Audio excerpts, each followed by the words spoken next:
Hey everybody, welcome to Commercial Construction Elevate the Industry podcast series hosted by yours truly, Dave Cressida. First of all, thanks for joining us. The purpose of the podcast is to help anyone in business from owner to intern understand the business better, understand what path they want to take and how they want to get there. We're going to do that two ways. We're going to introduce you to industry leaders whose stories will empower and inspire you.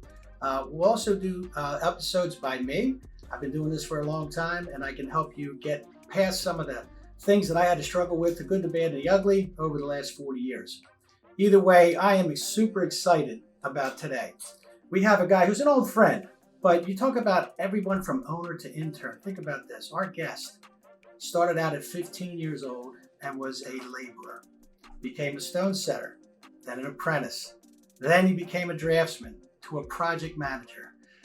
And there was a point in time when you hear the whole story today where he said, you know what, I'm going for it. He laid it all on the line.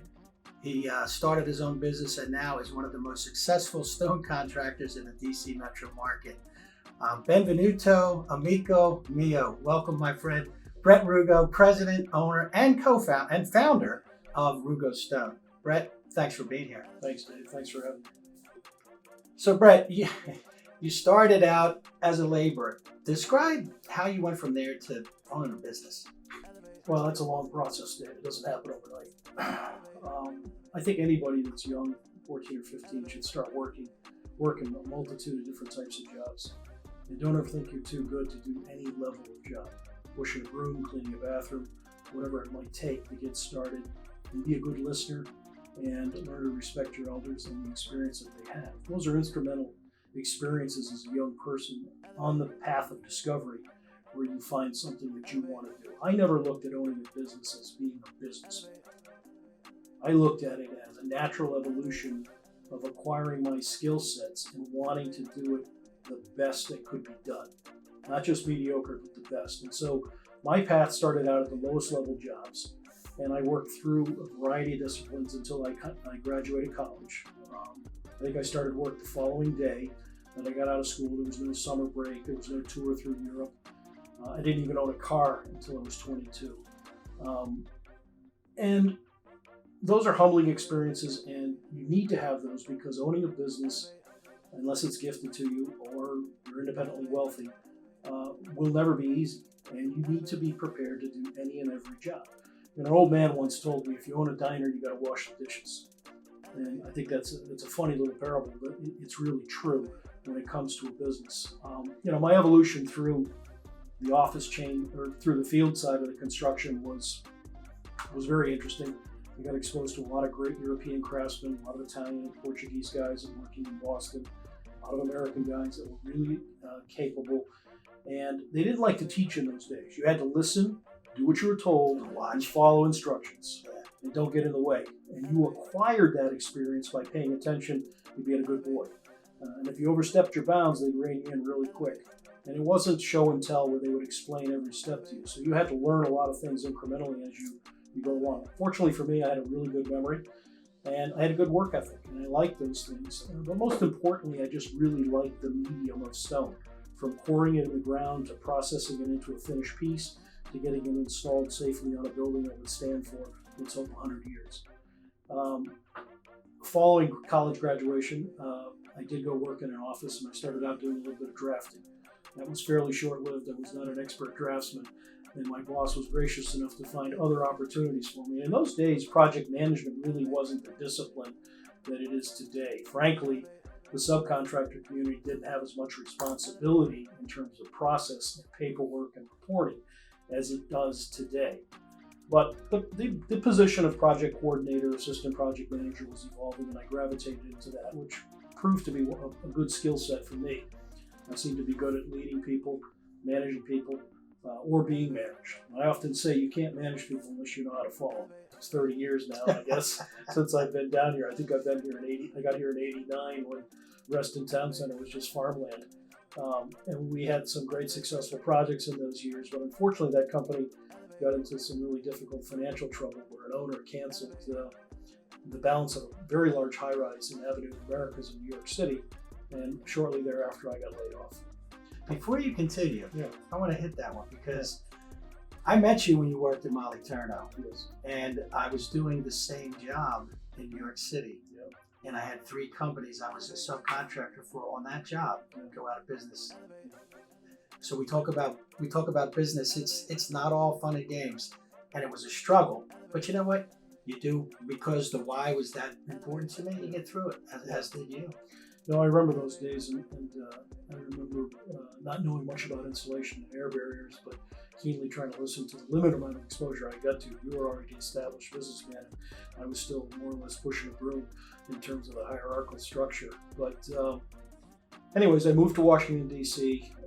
Unfortunately got laid off. It's the first time in my life I'd ever lost a job.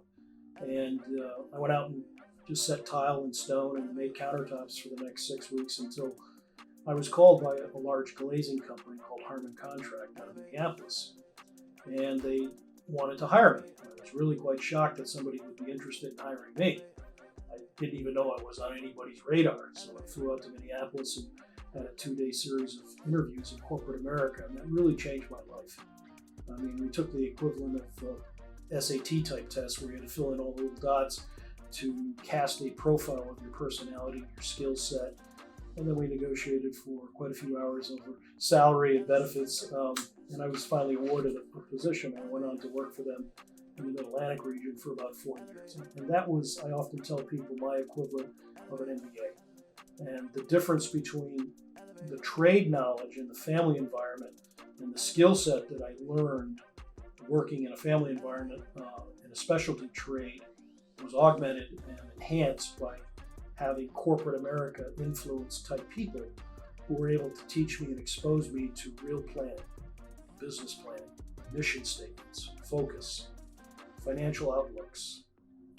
All of those instruments that are often taught in school, I was exposed to and eventually had to grasp knowledge to. And so in the course of 4 years, we developed quite a market share, but I could see that corporate America's style of handling people wasn't going to be compatible with mine long term. And it really wasn't working for a company that was, its core business was my passion. And so at the age of 30, I recall talking to you about this because you were an established entrepreneur. And that was a subject I really didn't understand. And I didn't know what it was to go and start a company. But through conversations with you and a few others, I eventually got my act together, used the knowledge that I had gained from Harmon to develop a study on this area, and I had sought out a partner and put a plan together, very detailed, and he accepted, and so the company started, and it really lit off very well for the first 10 years, because in those days it was really about the specialty, about the work, and people were happy to pay you for the good work that you were doing. So that's a short synopsis of how I ended up. Interesting for sure, and we intersected a lot, of course. And not that I wouldn't love to have a piece of this business, but I remember you came to me and said, Dave, because I was in business, you go, would you be interested in backing me at it? And I knew you were passionate. I knew you knew where it was you wanted to go, and that by far trumps everything else. But I said this to you, and I meant it. I said, look, if you need money or you need a backer, find somebody who's strategically aligned with you. And I wasn't, right? I could have been a sub down the road, but I wasn't. Because I say, even in my other podcast last season about starting a business, money, if that's all you can do and that's all you need, then do what you got to do to get it, because half of something is better than 100% of nothing, right? But if you really want a good partner, get somebody who can get you the money and the bonding, which you needed, and who can put you in a position, get you sight into their client base and everything else, where what you do helps them and what they do helps you. You carry each other. That was cool. That was a big move by you. That was, your advice was instrumental in how I sought out the right strategic partner. A very established company with a complementary business, a sterling reputation, bonding capacity, and we put up equal money. So it was never anything less than 50-50. Of course, the indemnification was with my partner for the first 5 years of the company. And that's when I learned what capital at risk was. I didn't really understand that term, but that's for anybody contemplating a business, you have to be prepared to put it all on the line, and I absolutely did. Everything I had in the bank, and I lived in an apartment, was put on the line with no hopes of getting it back if something didn't work. And I never gave any thought to that investment. I truly put it all on the line. I kind of make the equivalency of jumping out of an airplane with a parachute. Right. You just do it. And that's kind of what it was. And then it was just nonstop work, 24/7, 7 days a week, really for all of my 30s to get this company and its brand established. And we're going to talk about brand, but I will say this, that there are big differences. And I've worked for my own company. I work for big privately held family businesses, as well as major public companies. What are one or two or three differences that you see in both? You mentioned a couple between a Castellucci. Yeah, well, working for the Castellucci family was a really good experience. I got mentored on a personal level with a lot of passion for the trade. The focus wasn't accounting and insurance and liability as much as it was executing the work at the highest level. When you move on to a public scenario, it's all dollars and cents, and it's all about accountability. And you will be monitored, and you will have expectations set on you that you better achieve, or you'll be canceled. And that's what it is. Money demands return when you get into there. And I think a lot of private businesses are also rigidly run on that, but they also tend to be a little more gentle, I should say, in the mentoring and the teaching of people. So we talk about accountability in a business development podcast I have, and I do say that, exactly that, Brett. I said that the difference between maybe a family-owned business public company is the planning and the follow-up and the tracking and everything else. They are professionals about having people accountable, because they are. It starts with the board of directors. So I know a lot about you that people don't, but let's talk about Rugo Stone as it exists today. Tell us about your business today, and then we'll go backward from there. So Rugo Stone is a Class A commercial subcontractor. We operate in the Mid-Atlantic area, producing natural stonework in any type of variety, from interior lobbies to museums, governmental buildings, facades, landscapes, memorials. And we also have a manufacturing facility where we produce a lot of fine art in glass mosaic, statues, reliefs, engravings, dedication walls, and a variety of other special projects that require highly customized machinery and highly experienced skill sets that we employ here at our company. So I was blown away, because I'm a commercial contractor. That's how I met you, back in 1996 or 7? And and I always pictured you as a commercial stone contractor, which you are, but you're a lot more than that. We're going to get into, because you took me out in the back there from a major commercial job with repeatable prefabricated units to another room where a guy was doing a mosaic of stone and marble and glass. It was incredible. Tell us about where you grew up and what kind of influenced you in the early years before you even thought about business. Oh, well, I was born in a town that was famous for natural stone. I was born in Barre, Vermont. It's a little town in north central Vermont that had a series of waves of immigrants that came from Europe, all in pursuit of a better life, and they all tended to have skill sets to carve stones for the cemeteries. So at a very early age, I was exposed to all the different trades and disciplines around the granite production, primarily for cemeteries. So at a very early age, I really knew what I liked. I never even thought about a business, but I had a passion and a curiosity to constantly learn.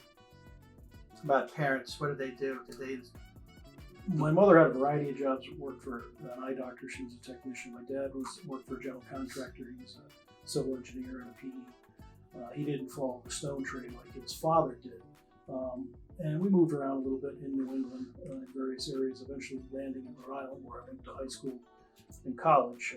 But my parents have tremendous work ethic and tremendous ethics. And I was really fortunate to have two great sterling examples for work ethic and honesty. So, common thread, right? What makes you who you are? Did that develop early, and what was it? I think the most common thread that, if I look at my business career, even my personal life, any accomplishment that I've ever had, I just won't quit. I'm very resilient, and I'm willing to stick it out in the good times and the bad times. And I always try to stay humble and cognizant that even in good times, they won't last, and that tougher times will come, and that the mark of anybody in a leadership position is resiliency. See, and I would urge those of you that are listening, we say owner to intern, and Brett's certainly representative of that, but by no means is once you get a business, is it easy. It's tough. It's very hard. It's tough. I talk about starting a business in one of my podcast series in episode 1. It talks about you got to know why you want to do it, because the why has to really supersede any of the issues that it's going to take to get there. So we'll get through some of those. We're going to take a quick break, and we will be back shortly with more from Brett Rugo.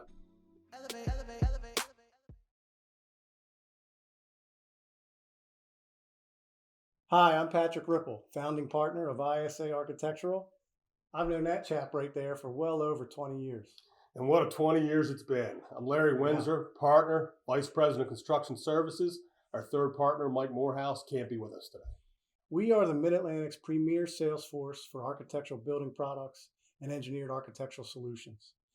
For over 15 years, we have been providing comprehensive design solutions to architects and designers all across this region, and high-quality economic product solutions to contractors and subcontractors too.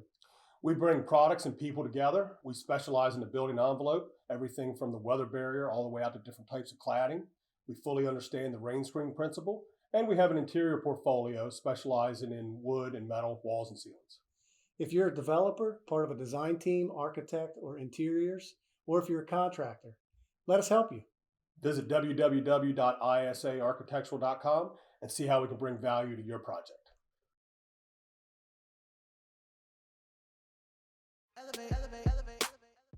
So Brett, walk us through some memories when you started your business. What were the first couple, 3 years like? I think you started in like 1997, you became incorporated.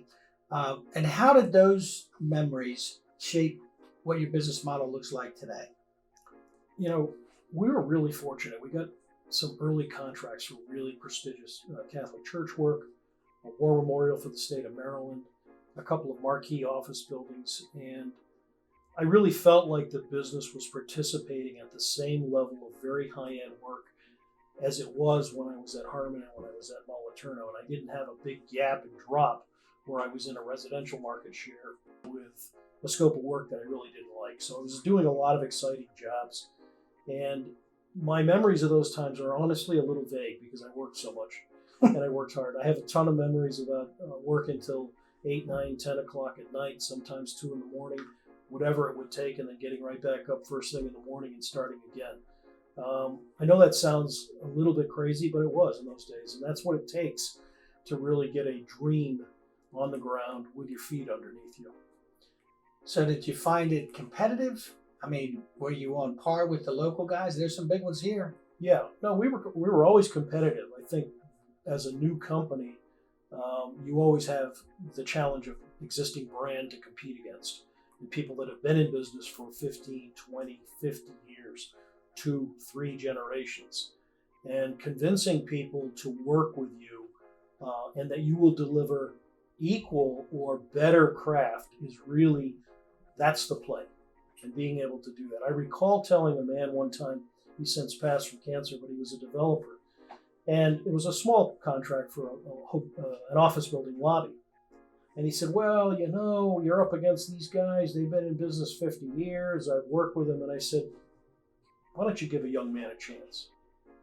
And he loved that. Wow. And it wasn't a sales pitch. I delivered the job. Obviously, he gave me the contract. And he never forgot that either. We stayed friendly up until he passed. And that was a really meaningful thing because it was an older man passing the torch to a younger man. And that meant a lot to me. You know, that's wild because I often say that, and it's not phony at all. It's that you need to tug on people on what makes them tick. And sometimes, you know, especially get an older guy, you know, okay, I've got contract after contract. I'm saving money, making money for my company, but what else am I doing? Yeah. Well, here comes a young guy, and I want to believe in this guy. And I want to be part of. I want him to talk about me on a podcast 20 years later. You know what I mean? Sure. I mean, it's crazy. Branding. You mentioned the word branding, and construction typically is way behind the curve in everything from technology on. But you talk to certain companies about branding, and I go, "What do you mean branding?" The way I look at it, it's like it's marketing. It's like what the clientele and the public perceives you to be. Yes. It's not a sale, but it's marketing. So how do you see branding, and how have you used Well, in those early days, brand for me was an uphill battle. I didn't have the years. I thought I had the same competency. In fact, I know I did. I didn't have the reputation. I didn't have the network. So brand is a combination of those things that all boil down to perception. And perception is a huge decision point for purchasers or decision makers in every element. And I learned early on that our brand was going to be competency and a very high level of authentic quality each and every time. Not one-off, one-job wonders, but generally personally committed to give you the best project you can. I coined a phrase along the way, which was, it's not our goal to meet your expectations, it's our goal to exceed your expectations. And a lot of people really believe me on that, and it really was the truth. And as time has gone on, our brand has become genuine, authentic quality of old world craftsmanship along with modern technology to do contemporary buildings. That you summed it up well. What industry, the industry itself? You've been in it a long time. Yeah. Do you feel like you've given back? I know you've taken. Have you given back? What have you done in the industry? Different roles you've played. As early as my 30s, I started getting involved in trade association work, and I served on the Marble Institute of America's board of directors for 7 years, eventually becoming the president. And I was a very active board member, always suggesting modifications and improvements to the offerings and the education level that we gave back to the community. It was a wonderful way to also network with some of the best companies, not only in the United States, but all over the world. And so I did give back in a big way, and I still give back to that association because I believe in educating the competition and educating the marketplace. A lot of people would say, I don't want to do that, educate the competition. Hey, if you raise the level of competition up, right, you're going to get, your competitors are going to be better. Right. The industry will be better. The last thing you want is some, let's say, less informed company pursuing the same work you're pursuing. It just makes it that much harder. Look, I think it's this simple.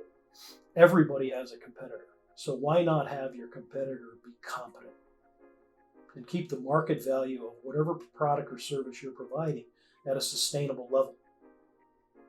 And encourage designers and architects to continue with your product in their specification process. Because I will tell you, I've had many conversations with designers and architects who get frustrated with different product lines and feel like there isn't an adequate level of skill and competency within those trades to do the level of work that they want, so they steer specifications and design away from those things. So that's another big motivator for me, is I'm trying to preserve the use of natural stone as much as possible in a marketplace that really, quite frankly, tends to use glass and metal panel.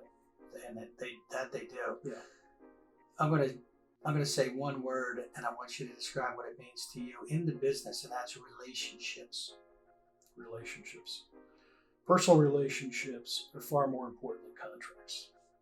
Being able to call somebody, mitigate and solve a problem, sort out your differences is the right way to do business. And that's on the downside. On the upside, relationships are comfort to people. People want to work with somebody they have a relationship with and that they can rely on, and somebody that's predictable. Everybody in the entire process of building a building has got some level of risk, whether it's the developer, the architect, the general contractor, and of course, you and I as subcontractors. They want to mitigate that risk. So it's important to get out and meet people, develop a network based upon good ethical standards and a track record. And generally, you will get repeat business. It's not a guarantee that you're going to get every job just because you're friendly with so-and-so, but at least you had that opportunity. And that's important. This is a relationship business for sure. I talk about pursuits and not bids, because bidding is like when you're going to throw out a number and you're going to be one of 7 or 8 guys. Right. Pursuit is way different. Clients have choices, and beside the fact that you might have a good relationship, all our clients have choices. You just said you're not going to get every job, but what, if you had to describe the industry locally, what differentiates you from the other stone contractors on an everyday basis? Everybody uses the word quality. Everybody likes to cite the awards that they win, and those are important. And I'm not degrading anybody else's abilities, but I have to tell you, when we take a contract, we're exhausted internally in the design and the drawing phase to produce a system and a set of colors, species of material that's really going to function and perform. I think one of the other big differentiators is that we're vertically integrated and that we manufacture a lot of our own stone, not only for commercial buildings, but obviously for other smaller segments where we choose to put our energy in. This is a very artistic trade, Yes. right? I mean, it's way different than what I'm used to. And you're a craftsman first who turned businessman. So how do you balance the two, the passion for doing the work right and the different types of work that you do, with the understanding that you're running a business, you have families to support, you have a lifestyle as well? How do you balance those two? That was a real challenge. I would say I wasn't very good at balancing in the early years because I was so dedicated to the work. But as I got married and life went on and I started to have children, it was important to not work every weekend. There were exceptions to the rule. I tried to put as much into the Monday through Friday schedule as I possibly could and try and make an effort to attend all of my children's activities and other family events. That's a real balancing act, and I tip my hat to any entrepreneur that can balance and pull themselves away from that daily desire to want to be intimate with every single decision, because frankly, you got to learn to let go and you got to learn to delegate. Otherwise, you won't have a personal life. So that's a work in process for me, Dave. I'm hoping that as I move forward in the next 10 to 15 years, as I wind down, that I will become supremely talented at that. Because right now, I'm still a little bit on the fence, still attached to work because it's always a survival mode. But I do like my hobbies, and I've started to capture time where I want to spend with those. And my children are getting older, and I want to spend more of that time before they head off to college. Well, we're going to take a quick break, but for all of you that are listening, it's like the coach. And Brett, you just described it. You coach hard during the week, and on the weekends, your team plays. The day that you, as a coach, can sit back and watch and let them do their thing is the day you've done your job. So we're going to take a quick break, and then we'll be back with more from Brett Rugo. Elevate, elevate, elevate. Hey, everybody. If you're looking for a strategic business partner who does subcontracting work on the interiors, let me tell you about the CFP Group.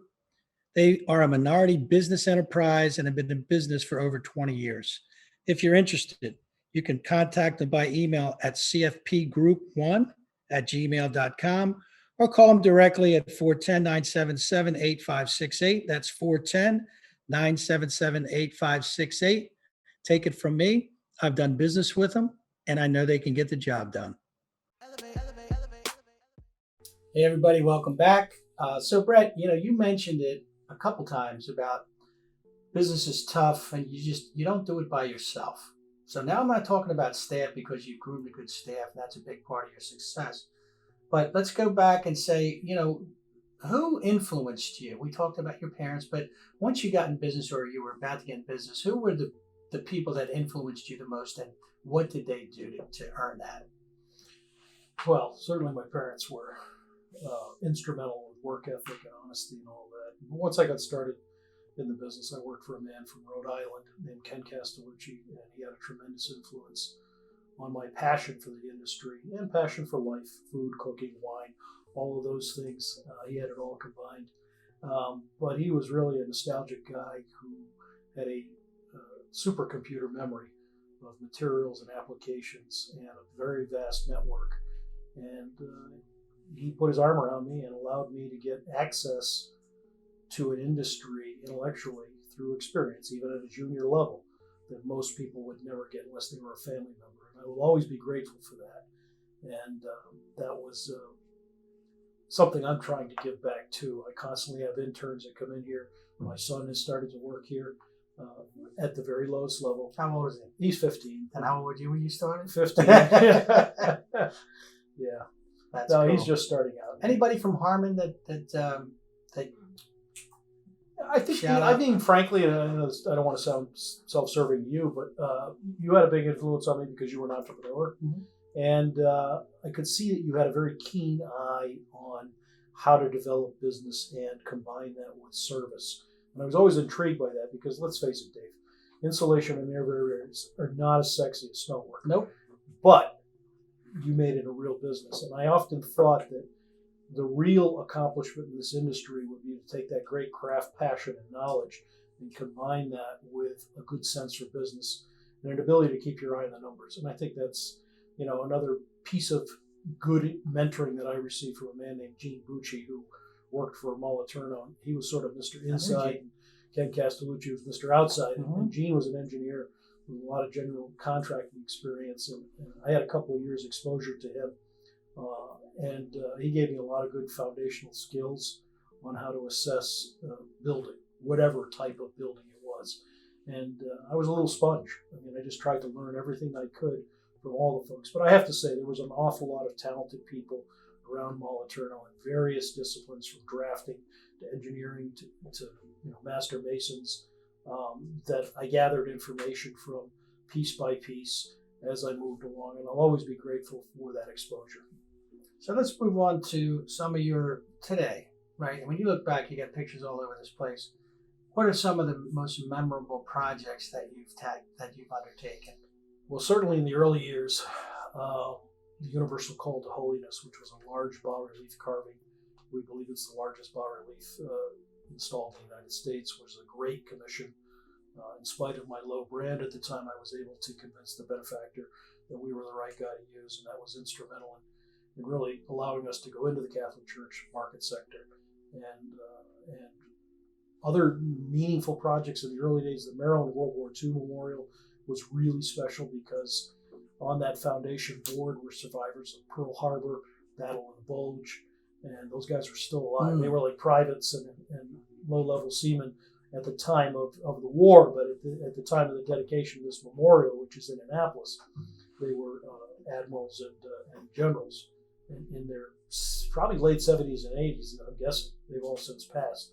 That was a really amazing project to work on because I do consider myself a patriot, and that was a lot of fun. Industrially, working with you on the DC Convention Center was a great opportunity that Clark had afforded us. That was a big rain screen, vast amounts of interior stone.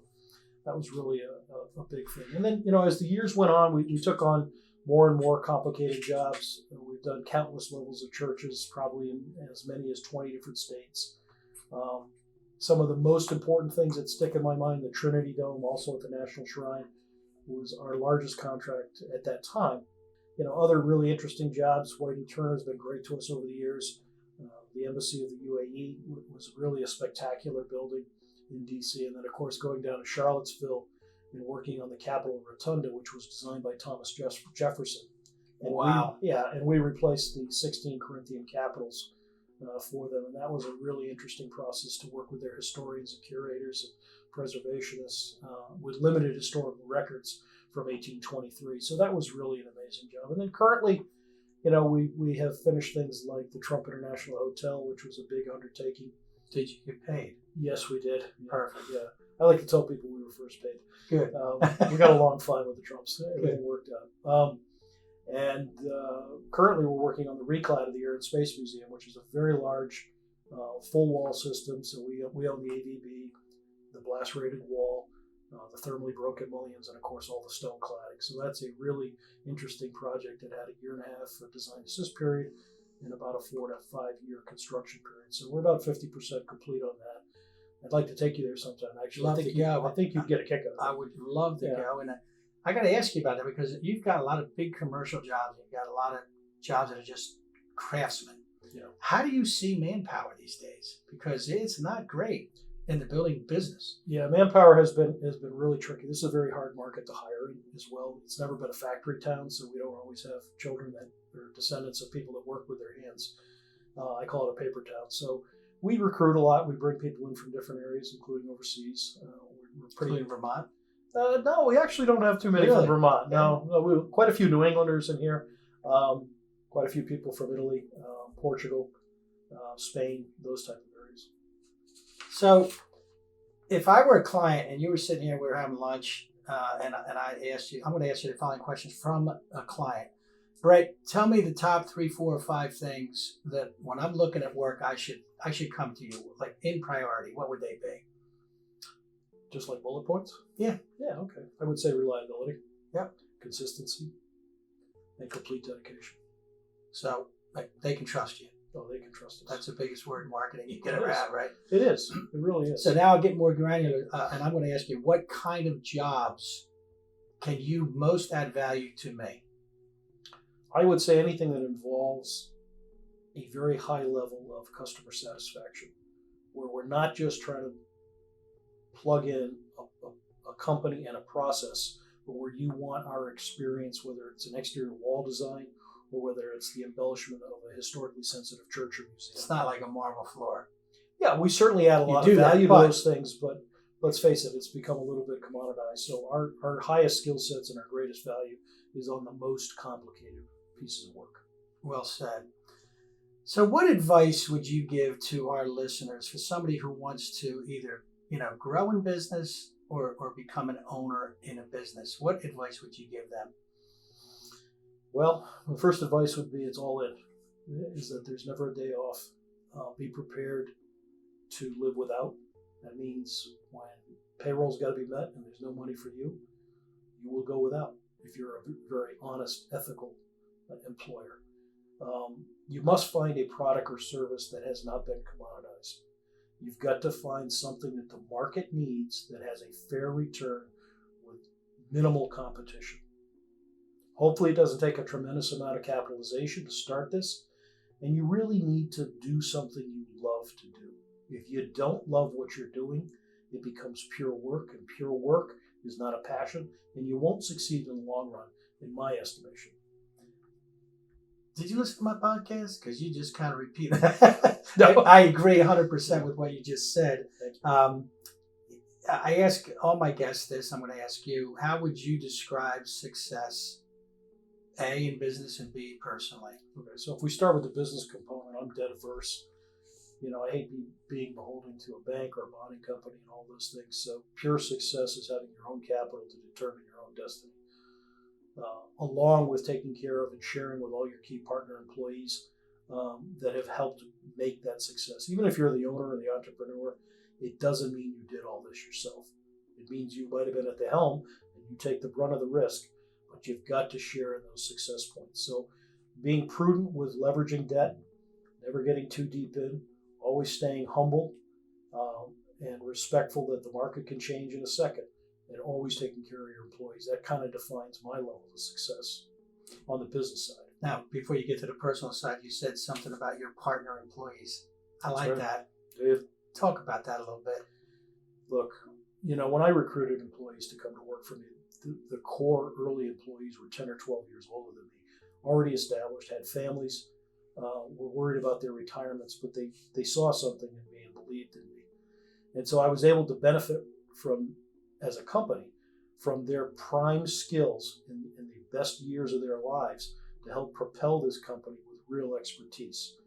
So although they didn't share in the indemnification, they were every bit as important in terms of executing the visions that I laid out.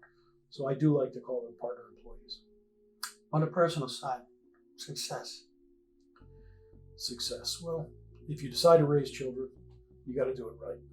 To me, the best education you can afford for them, the amount of activities, and a lot of personal time and attention and nurture to a certain point. And then you have to turn them loose to start to experience the world, but hope that their ear is still open and they will listen to you about all the different forks in the road that we all come across. So for me, my greatest success will be 3 children and become 3 great, well-established, happy, functional adults. Awesome. So I'll say this: congratulazione, hai superato le aspettate. Could you translate that? That means congratulations, you arrived. Awesome. Thank Hey you, man, Dave. I just want to thank you so much for joining us. You can find out more about Brett Rugo at rugostone.com. I would urge you to do so. And again, thank you for joining us. Stay safe and stay tuned.